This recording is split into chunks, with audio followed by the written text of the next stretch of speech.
Good morning, everybody, and welcome to the Recovery Classroom. My name is Drew. I'm an alcoholic, and today, by the grace of God, I'm a recovering alcoholic, and I couldn't be any more grateful. Real quick, right off the bat, I want to take a moment and say thank you to everybody who reached out to share their thoughts, their prayers, their love this past week. I can safely say that my wife is back home resting from the hospital. She is expected to make a full recovery, so we're just keeping our fingers crossed. But I just want to take a moment and say thank you to everyone who reached out and who said those prayers, man. It's really been a trying week for sure. But again, we just keep putting one foot in front of the other and keep moving forward. But she is home, she is doing well, and so we're expecting a full recovery for sure. Tonight, if you're local to the Huntington, West Virginia area, we have our Crosstalk Friday, and Fridays are always exciting for Crosstalk. We love them. And tonight, especially, there's two people that will be picking up their milestone chips tonight.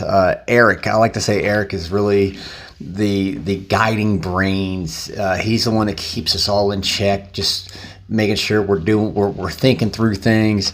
He's picking up his 18-month chip tonight, man. And I remember when I first met him, he was so quiet, so reserved, a lot of uncertainty for sure. And then tonight, Josh, Bigfoot as we call him, he's picking up his 1-year chip. And matter of fact, we just dropped a picture out on the Recovery Classroom before and after of Bigfoot, and he's both of these guys have just made remarkable progress in their recovery. I can say it firsthand. I've had a ringside seat.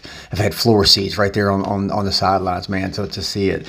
And by the way, Josh and Eric, Drenda will be bringing the knuckle sandwiches tonight. So, with that being said, one of the things, over the course of this last week, I've obviously had a lot of time to spend on the internet, I guess, and I saw something that was kind of reassuring to me.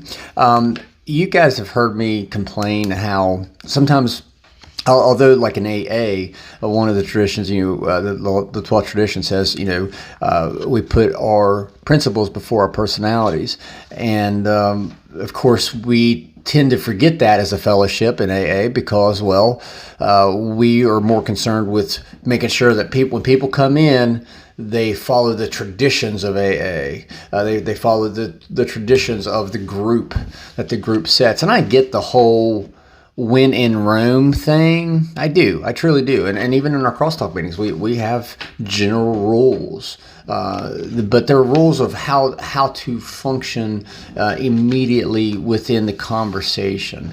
But sometimes AA gets lost in the traditions. The fellowship, anyway, meeting will get lost in the traditions of AA. And it turns people off. Well, this week, I saw the very same thing happen, at least online anyway, in an NA group. And I was absolutely flabbergasted. Like I said, it was kind of reassuring that AA isn't the only one with these problems. But NA had the same thing. People were all upset because you called yourself an alcoholic instead of a drug addict.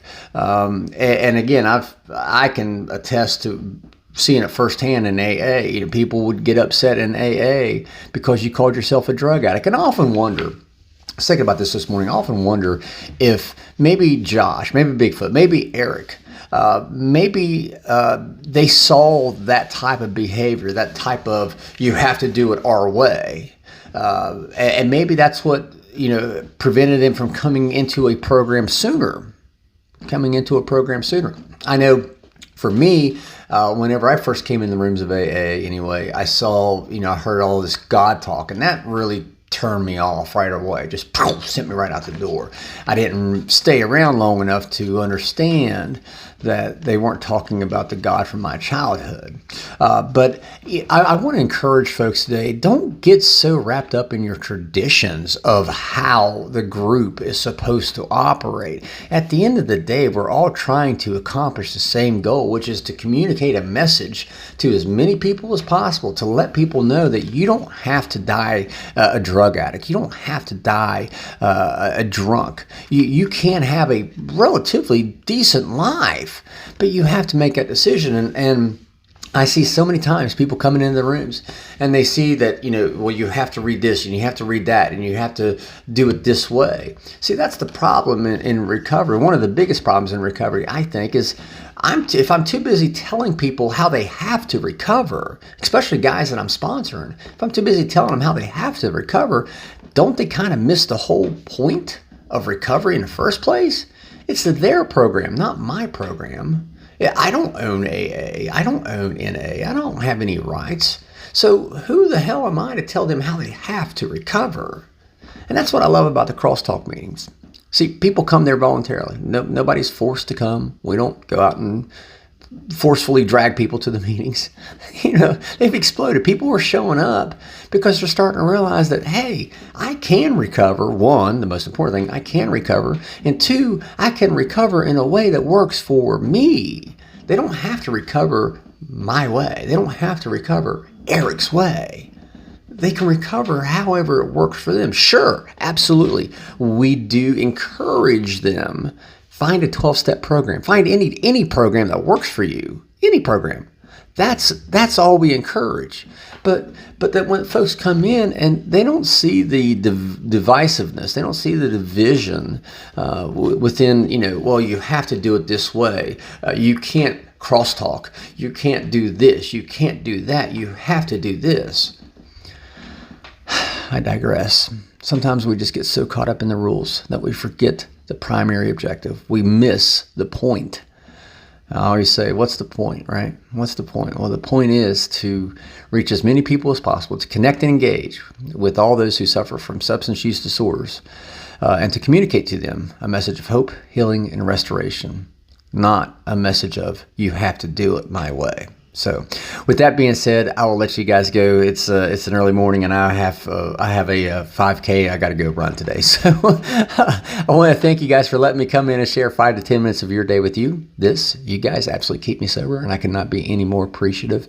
Again, if you're local to the Huntington, West Virginia area tonight, come on down at 7 o'clock and join us for the Crosstalk Friday meeting. It's always so much fun, and there's just so many people showing up and just all of us having a hell of a good time. We're going to be giving out some milestone chips tonight, and I'm just so proud of these guys. I really am, and I promise, guys, I will not let Drinda hurt you guys with those knuckle sandwiches. So if you guys have a topic you'd like to have discussed, feel free to drop it in the Recovery Classroom private group Facebook group page. There's a whole bunch of us in there, and we'll take a look at it, see what we can do. Or you can email me directly, drew@recoveryclassroom.org. I'll take a look at your topic and see if I can parse it out. So we'll be talking again soon. Again, thank you guys for all your prayers and well wishes for my wife. The prayers do work for sure. We'll be talking again soon. Remember, guys, you can't get drunk if you don't take that first drink.